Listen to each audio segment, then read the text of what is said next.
Welcome or welcome back to the show. This is Anna and you're watching Anna Speaks Out.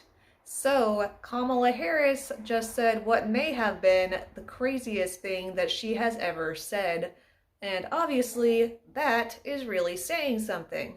So the United States shares a very important relationship, which is an alliance with the Republic of North Korea. No, sir! Alright guys, so this is the part where we arrived in North Korea and we met our tour guides. All foreigners have to be accompanied with a tour guide at all times. So you're basically in sight of these tour guides unless you are in your hotel room. So we weren't allowed to film any military, that's vehicles, soldiers, bases, anything like that.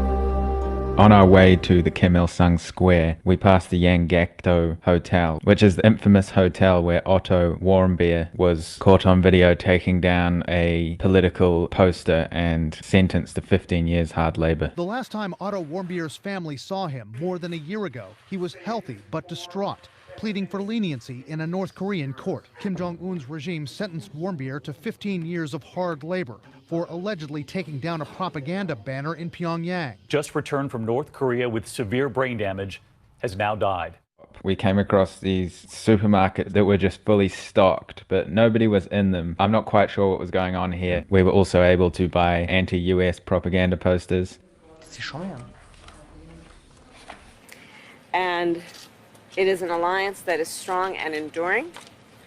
And today, there were several demonstrations of just that point, an alliance with the Republic of North Korea. Yeah, so there that is. As you can see, she showed no signs of recognizing, much less acknowledging, that she had made a major mistake. And then in what appears to have been the very same speech, she also said this.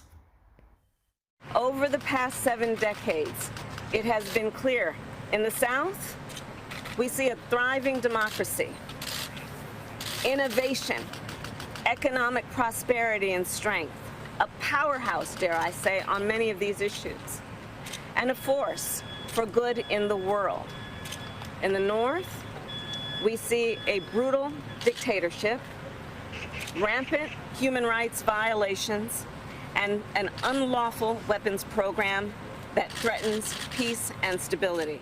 Now, don't get me wrong, I could imagine Kamala Harris potentially being ignorant enough to just not even realize that what she said was grossly incorrect.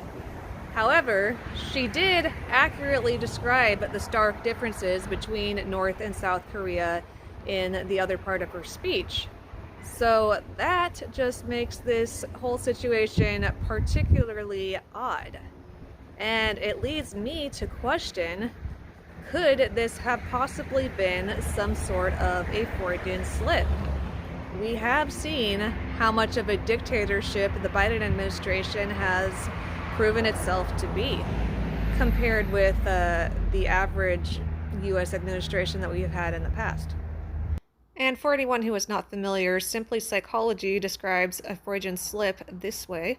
Have you ever said something that you actually did not mean to say, or did you blurt out a word that was unintentional? Well, according to psychologist Sigmund Freud, this could be revealing a secret wish or thought of yours, and it is called a Freudian slip. Another important thing to note, however, is that North Korea has just tested some more missiles shortly after this visit to the demilitarized zone from Kamala Harris. According to BBC News, this was a banned missile test just hours after the visit, consisting of 2 short-range ballistic missiles that were fired into the sea off the North's east coast. They were a breach of UN sanctions and the 3rd one this week. They come as the US and South Korea held joint naval drills this week, and both condemned Pyongyang's actions. So I'm interested to know what you think. Is Kamala Harris just plain dumb and ignorant? Was she not all there and not even paying attention to what she was saying? Or is there something else at play? Or do you think it's all of the above? Let me know in the comments and I'll see you next time.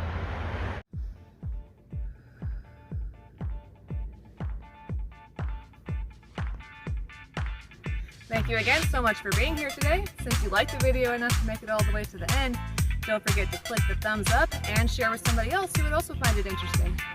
Leave your comments below and we'll all have a conversation. And if you really enjoyed it, check out the description for several different ways that you can support what I do here.